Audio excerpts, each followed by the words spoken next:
Listen, if having real-life experience is a prerequisite for being a poet, then my next guest has had her just due. Having graduated from the University of Miami, she followed the urging of her mother and went back to law school.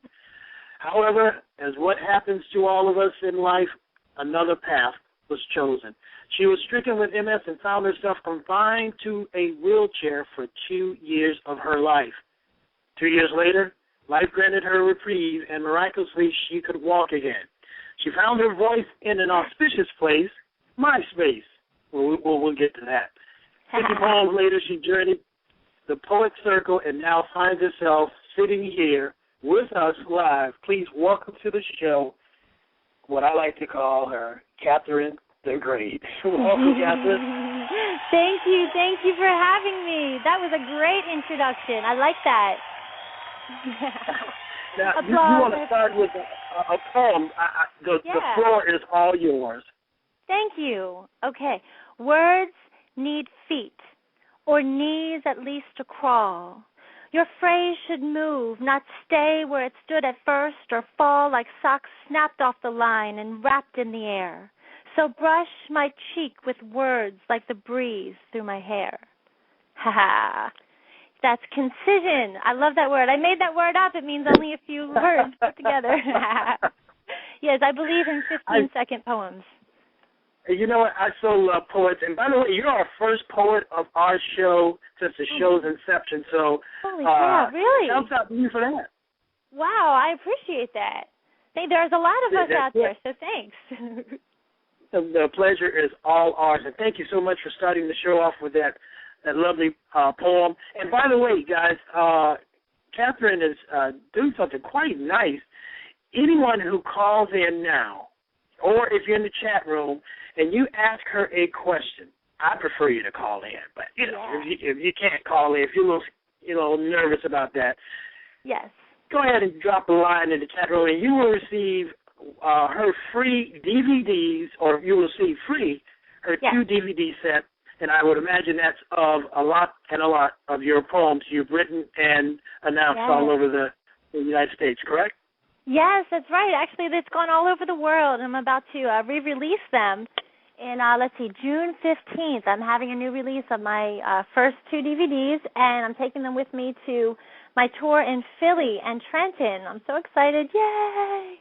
There are people from Trenton. Yeah, that's where my homeboy is up in Trenton. Good. And by the way, here's the instructions. Call in to 917-932-1078. And if you call in, I need you to hit the number 1 button. Okay, that says you want to speak to me. I'll see your hand raised, and we'll get you on live to ask Catherine a question. Doesn't have to be a long question, just anything. Yeah. And you'll win the free gift. Now, Catherine, I want to start with you. You're traveling down the conventional road. We're told we must all follow, and I'm going back to the beginning. But of course, life, as I read in your bio, kicks you in the butt. How did you maintain your sanity, man? Oh wow! I'm not sure I did. I really love the idea that when a door is closed, another opens. And what I really wanted to do when I was in law school, I was 23, and I went from starting law school using a cane. I knew I was sick, and but a year and a half in, I couldn't walk, and the insurance wouldn't give me a wheelchair I could use, blah, blah, blah. I didn't want to be a lawyer. Hey, that's the best part. I didn't even want to be a lawyer. But, and instead, I had my baby, my Joshua, who's almost 10. I wanted to be a mother more than a lawyer, and I was granted that ability. You know, there's a lot of pressure when you come out of college. It's not when you come out of college, you just put all that work and time and money into something. It's not time to get married and have a baby. So I felt that's what I wanted to do. But I did get married right out of college. But, you know, I felt like I had that potential, and I needed to run as far as I could with it. And I benefited, of course. I learned a lot about writing, about how to write, not with a lot of, not to use more words than necessary. And so $45,000 lesson my husband's still paying off. My time in law school. Yeah. God bless. Yeah, and then I found out, and I was a great mom when my kiddos were little, and I kept them home, and no daycare, no babysitters. I didn't even have family because we were with the military. And then my husband left, and we always had him. And then it was just me and 2 kiddos locked in a house 24/7, and it was a lot.